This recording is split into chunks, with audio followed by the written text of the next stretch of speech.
I'd share some of my thoughts about Almoravid, Reconquista and Riposte in Spain, 1085 to 1086. This is volume 2 of the Levy and Campaign series, which volume 1 was Nevsky and designed by Volko Ruhnke, and this one again is designed by Volko Ruhnke.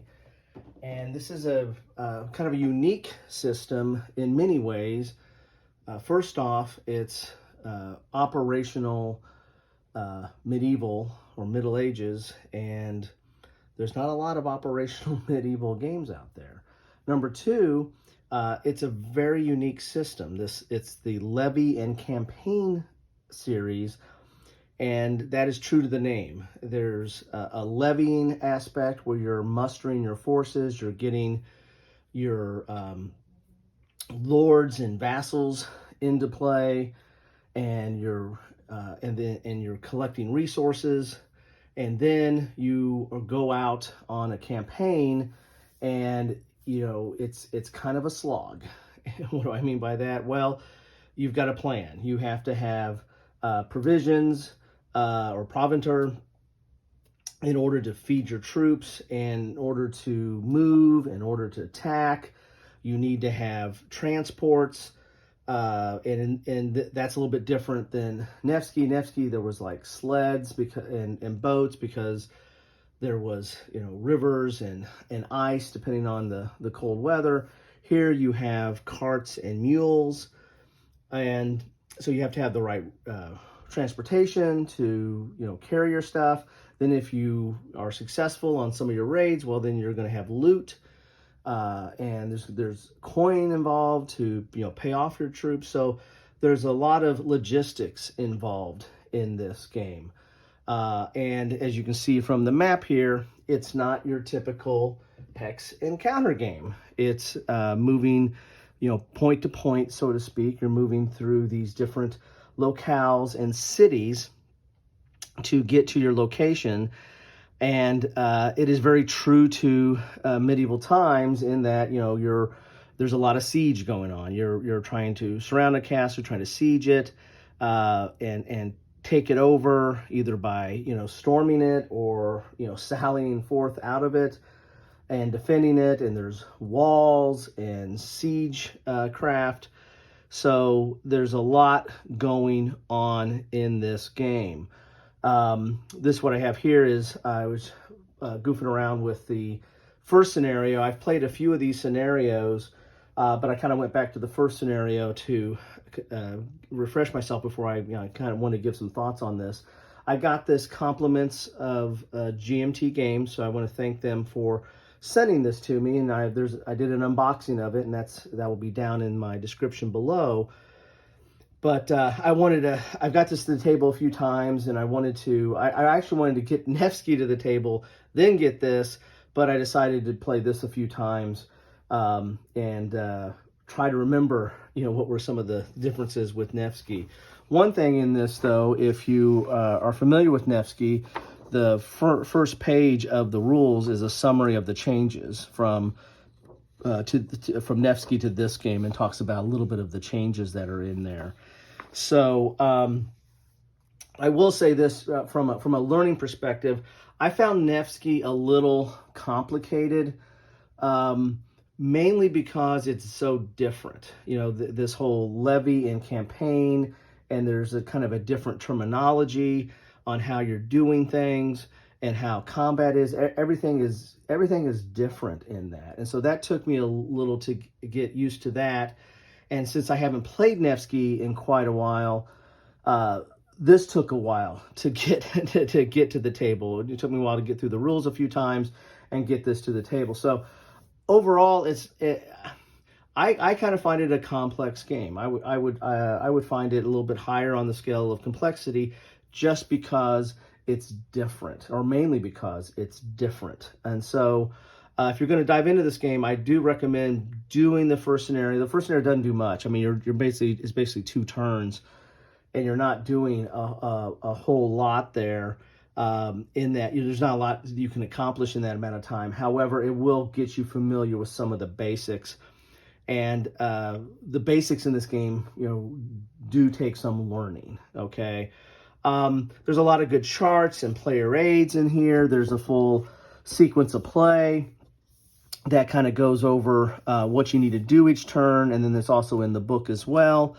But again, since it is different from at least anything I've played other than Nevsky, it took me a while, kind of jumping back and forth to the rule book.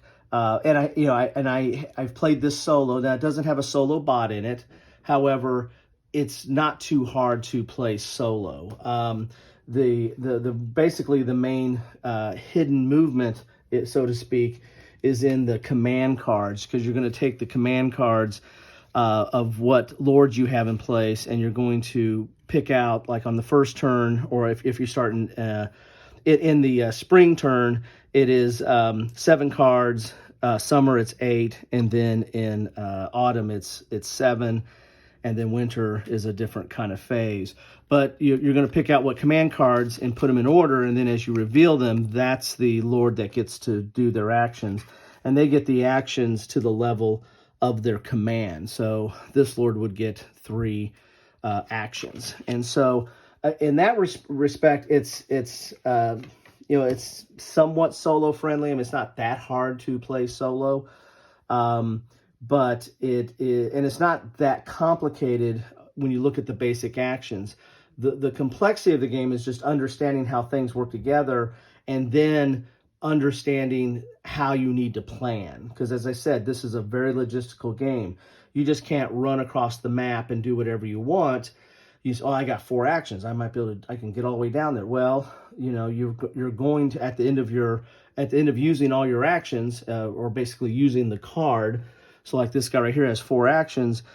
When he's done with that card, then he's got to feed his troops. So he's got to make sure he's got enough provisions to, or provender, I think is what they call it, to make sure the troops are fed. And if they're not fed, then he's going to have issues there. So that's going to limit you on what you can do. If you put his card like 2 times in a row, well, if you don't have enough provisions, you're not doing much. So there's you kind of have to move at a very planned, methodical pace to get where you're going.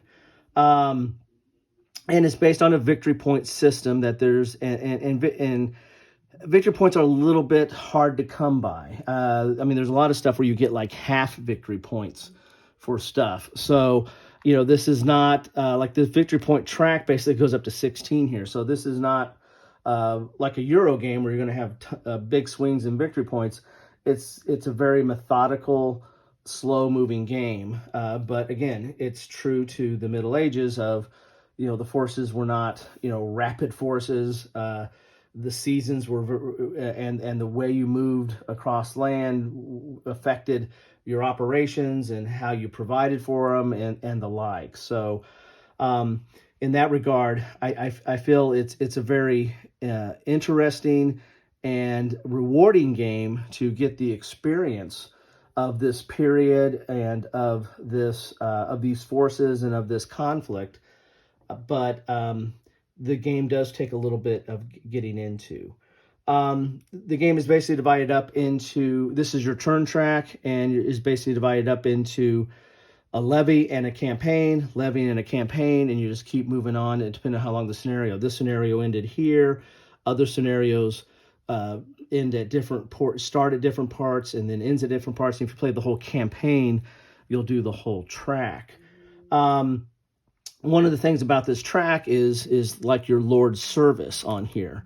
These are the tokens for the lords, and then so let's pull up a lord over here and kind of show you some of what we have here. This is Alfonso, and so his in this scenario, he was service was 4, so he would go up to 4 blocks on the on the turn track. Now, if you ran out of provisions and can't feed your men, well, then his service is going to go back this way, and so that's going to make a difference as the turn is moving this way. If you come across one of your lords that are in service, or come across one of their service markers, well, then they potentially can be disbanded. And if they get disbanded, well, they're off the board. And so that's not something you want to have, because you want to have your forces out there. And especially if you're the Muslim forces, being disbanded or losing lords off the board will affect the political situation. The taifas, if I pronounce that right, situation of kind of where the control is at, either if they're in Muslim control, if they're neutral, or if they're in if they're in Christian control. And one of the things to get it in Christian control is to have the lord off the board, the lord of the region. These taifas are divided up into different regions, and that's where the Muslim players kind of exercise their control. I'd be remiss if I didn't say, you have the Christian forces, basically kind of northern Iberia or Spain, going against the Muslim forces. This is a period where there was kind of a reconquista. I think I probably pronounced that wrong, but the reconstitution or the bringing together of Spain. The Christians were trying to take the peninsula or Iberia back from the Muslims that had taken it over several years earlier.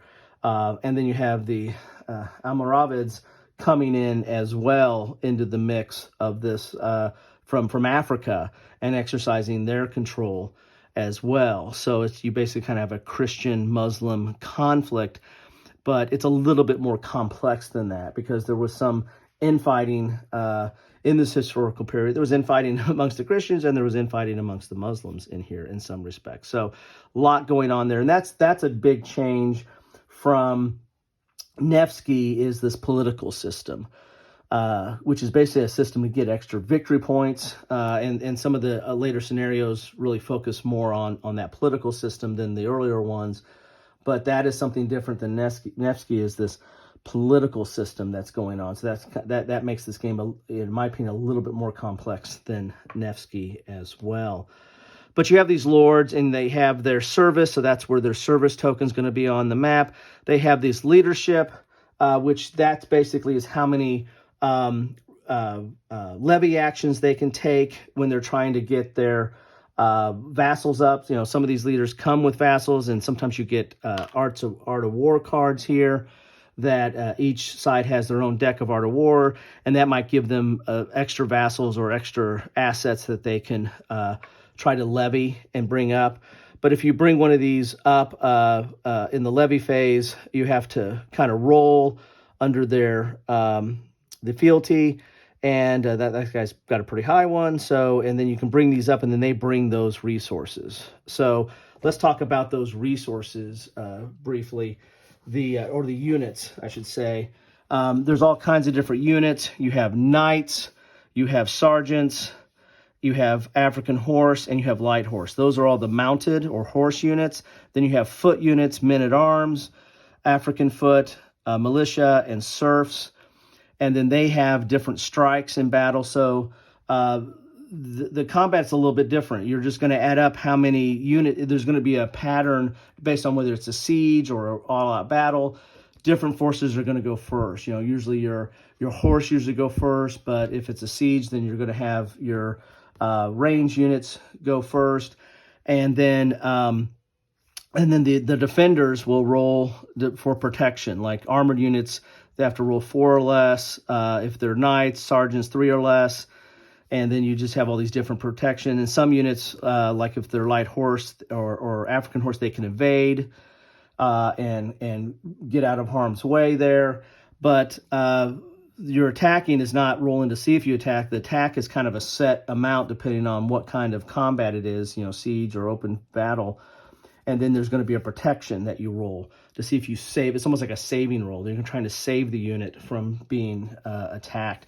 Siege gets a little bit more complex because you have siege towers and walls, and that's going to play a little bit different of protecting units like the walls. Here's the saves for that. and then siege towers kind of do the same. And then there's a surrender die. Sieges are a kind of a little different type of conflict or combat, and so have little special rules for it.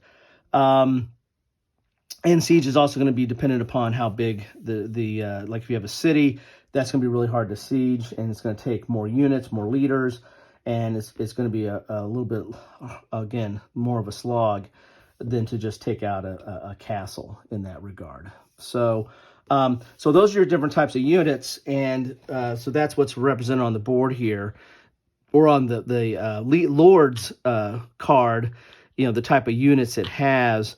And then again, when you go into combat, you're going to assign those units, and again, depending on what kind of combat it is.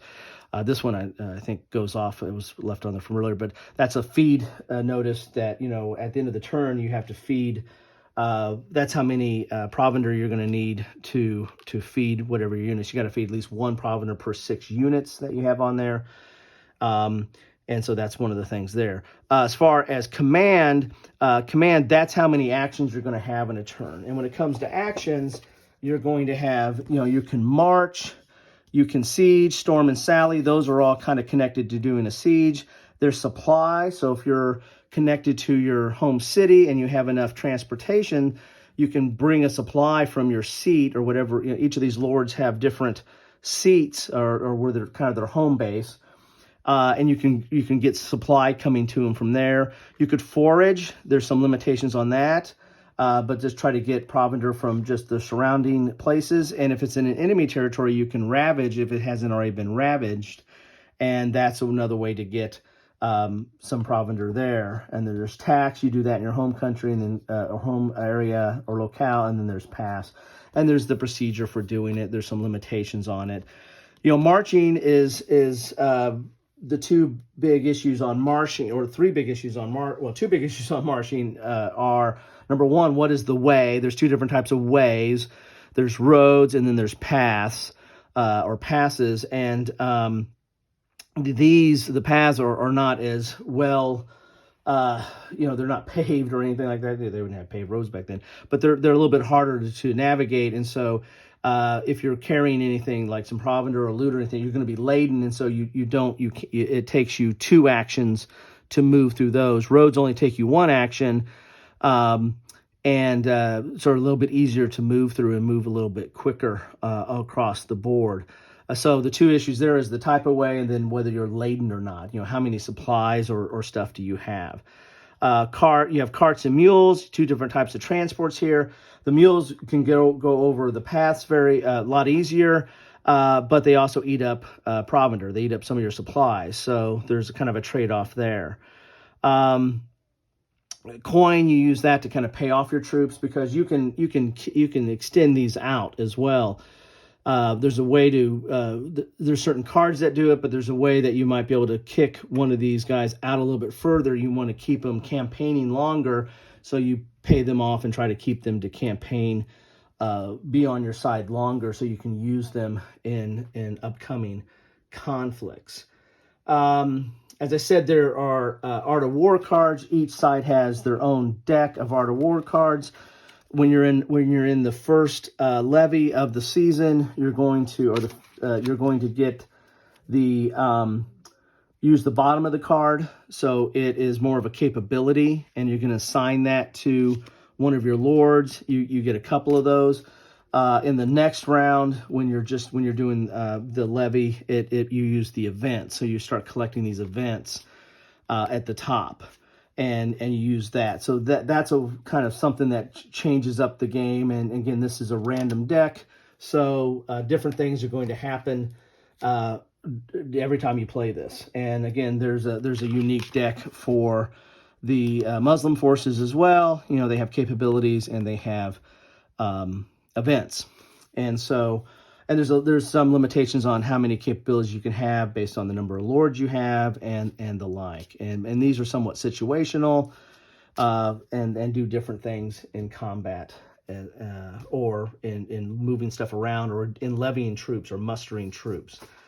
When you muster, there might be a time where you have a lord on the board here, and you can muster them out of here and get them onto the, or kind of during the levy phase, get them off the board. Some scenarios allow you to kind of push them down the road, and you might get victory points for that. And when you bring them off the board, then you're going to bring, sorry about that, you're going to bring their whole card off the board as well, and then outline their starting resources, and they'll have their potential vassals or assets there as well. That's the basics of the game. There's more to it as far as the rules once you get into the game and trying to deal with moving. Like if there's a enemy force and you're trying to, and there's like a siege, you can potentially bypass. There's counters for, bypassing, combat or trying to avoid combat. As I said, the siege is somewhat of its own complexity of how you siege and how many lords you need to have there, and whether you want to try to storm and win the day, break the siege, or end the siege, or sally forth and try to break the siege. There's issues there. When you conquer a city, you can change like a ravaged into a conquered, and then you get a full victory point for it. And there's Muslim and there are Christian on that. The Christians can ravage, or there can be ravaging. When it comes to the Muslims, they do some what's called a jihad, which is a little bit different. They're trying to restore or fight back on the taking over of their lands. What else we got here?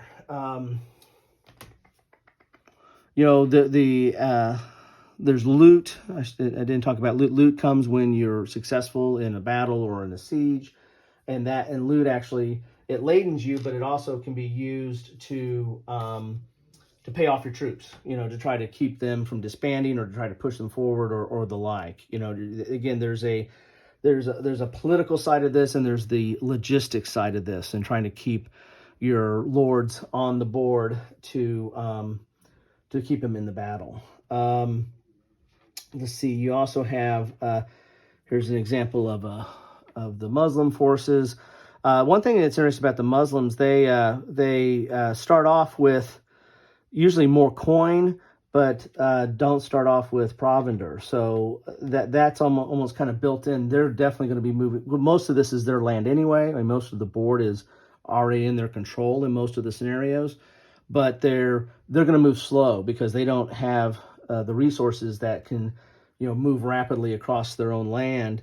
They can keep their forces in place with the coins, but they're naturally not going to have all the resources in hand. Now, it's easier for them to forage. Gardens, if they're in a friendly location, they can forage for free, and gardens help that out as well. There's certain cities that have gardens, so there's definitely more resources at hand for them to collect, but they need to collect it.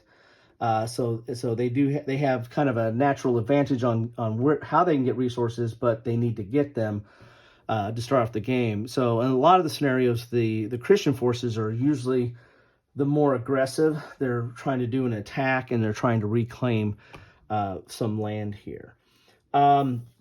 When it comes to the Taifas, or Tifas, I think it's Taifas, there's a reference chart here on how you do the politics, what the allegiance is, Muslim, neutral, or Christian. What are the conditions? There's a lord on the map, then it's Muslim, there's no lord on the map, and the like here.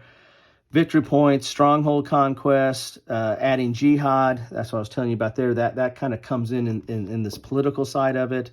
Here's how you adjust the statuses as well. So this is something, at least I don't recall, but I don't think this is in Nevsky. So this is a whole new aspect to this game and a whole new level of complexity in the game there. When it comes to, as I said, the game chart, you have the sequence of play, you have your commands, your basic commands as we talked about, and then you have your description of your forces. This is really needed for combat. Your strongholds, this is really needed for sieges. And then you have your battle procedure. You have your battle procedure for an open field battle. Then you have your storm procedure, which is a battle during a siege. And then you have what happens like on withdrawal and retreat, because you're going to have a chance, and you're going to have to withdraw or retreat in this game. I mean, holding out to the end means you're gonna disband, because once all your forces are gone from all your forces, when you lose a force, it goes to routed, and then there's a chance to save it based on the type of unit it is. They might have a different saving roll on it. But if you fail that saving roll, which some of these are like, it's a 1, right? If you don't roll a 1 on a 6-sided die, then it's gone. And once those units are gone and you don't have any units for the Lord, they're disbanded. And so they're gone from the board. And that could have ramifications on their locale or their Taifa, that if they're off the board, as we saw from this chart, then that, no Lord on the map, then that might move them to neutral. And if that's the case, then they're going to get one of these tokens, will get placed in their locale, and then that's a victory point for the Christians, and they go up on the map there on the Christian track. This isn't an exhaustive rule set. I just thought I would go over some of the gameplay. This one, it's kind of messed up on where I was at on that, because I had moved some stuff around before I started videotaping. But the first scenario is a good one to learn. It teaches you to move, how to march, how to how to collect your resources, get your resources in order, get your house in order before you go on the offensive. You can get to a combat. You can at least get to a siege. And in fact, the game starts off with a siege in the center of the board and I think it's Toledo, isn't it? Yeah, in Toledo. There starts off with the siege in Toledo. But he can't, that the person that's there, which is Alvar, he can't do it on his own, because if you look on the siege, it takes, to add a siege token, it starts off with 1 siege token, but to add a siege token, you need to have 3 lords there. And in order to try to have them automatically surrender, you've got to roll 3 dice, and you've got to roll that number, or you got to roll the number of the siege tokens plus the ravage tokens that are there. And you can only have 1 ravage token, so you've got to add more siege tokens to get that number up, and you've got to roll under that number on 3 dice on a city that size, or on a city, because it's bigger. And so he can't win by himself, so you've got to try to race to get down here with the other lords, the other Christian lords, to try to get 3 guys down there on that siege to break, so that you start adding siege tokens to get that number up, and then you can get an automatic surrender. Or you get enough forces down there, you storm the castle. Good luck storming the castle. And try to win that way. And on the flip side of it, you've got the Muslim forces trying to race to Toledo's aid to make sure that siege, is not successful. That's the main thing that happens in the game. Along the way, you're going to have to stop off and do some, stop off and see the sights. You're going to stop off and do some ravaging and collecting some resources and trying to get a few victory points that way. That's what this guy was kind of doing, was trying to come down here and collect some victory points along the way. But, you run out of time pretty quick. It's a very short scenario. And it really is a learning scenario, but it's a good place to start. As I said, I've played it, and then I played some other stuff, and then I decided to goof around with this again just to get my thoughts together as I wanted to, talk about this. Because again, I like it. It's a game that I don't get to the table enough. I didn't get Nevsky to the table as often as I would like, and I'm going to probably have the same issue with this one and not get it to the table as much as I would like. But when I do get at the table, it's rewarding. It's a little bit getting through the rules, because it's so different. It's so different from the other games I play, and I play a lot of different games, but it's so different from your typical war game. And the focus of it on the operational takes a little bit of, this is what I'm doing. This is, I got to slow down a little bit. I'm not going to just run and gun on this. I've got to be methodical and plan and work things out. I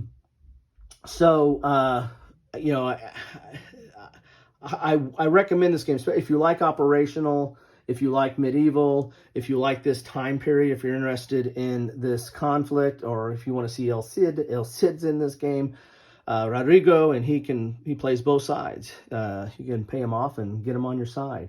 depends on the scenario too. But if you're interested in those things, then, and you're interested in something different, a different system, this is a great game for you.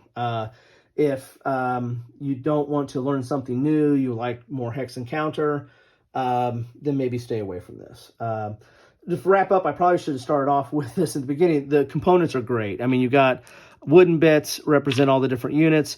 One minor tick I might say here is, some of the colors are pretty close. Like the knights are silver, and the sergeants or horse are are metal, or what I don't know what they call it, iron or whatever. They're pretty close.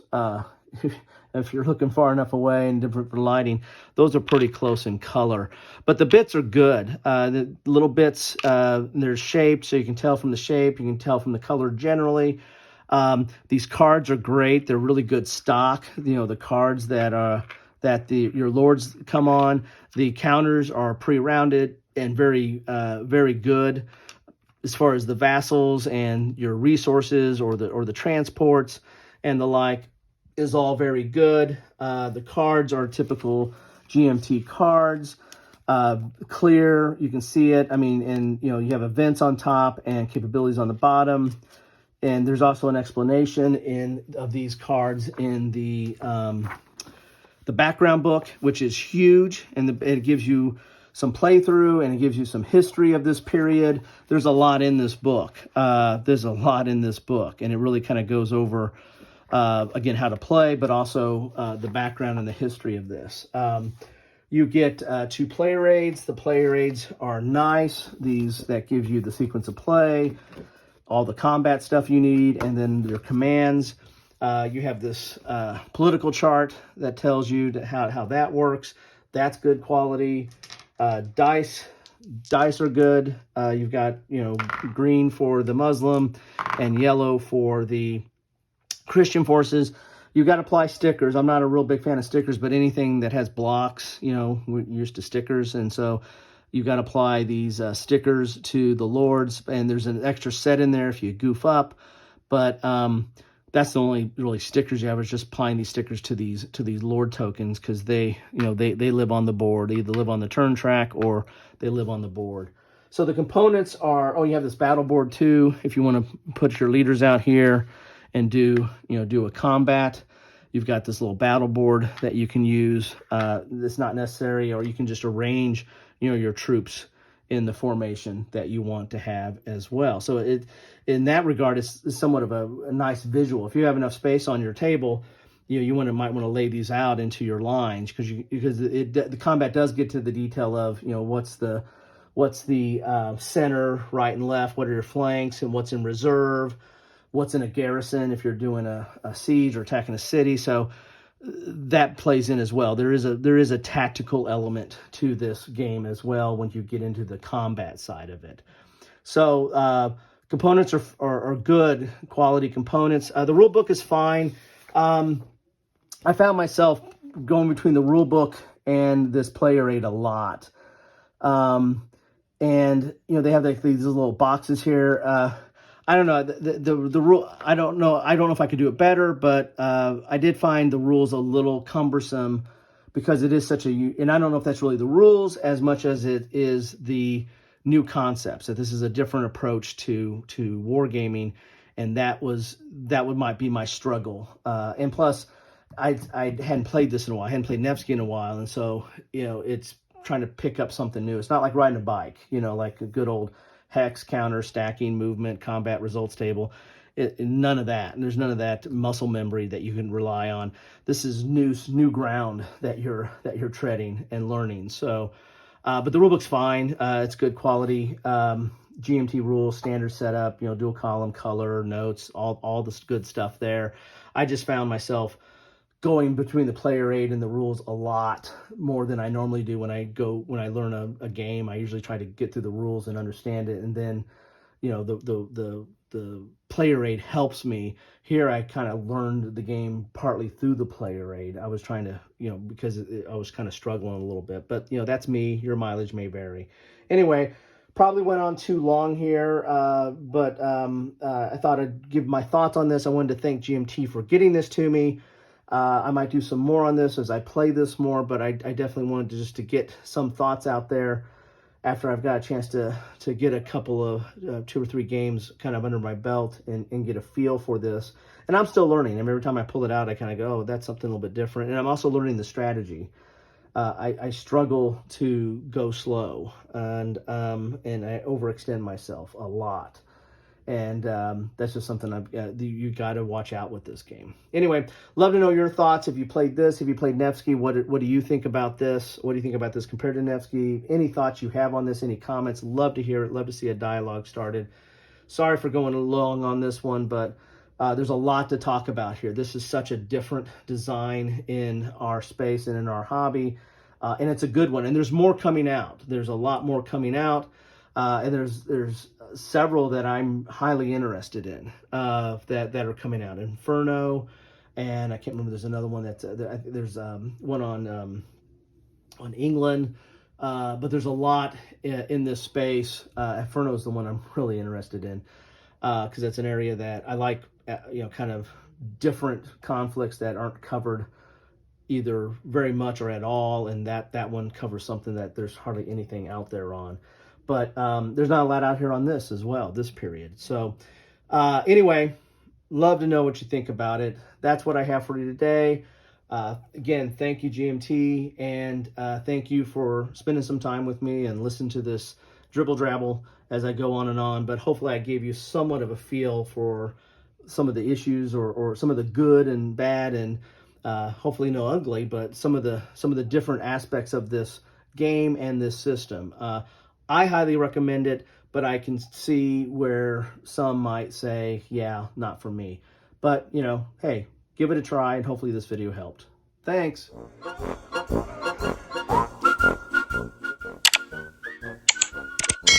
Thanks for watching.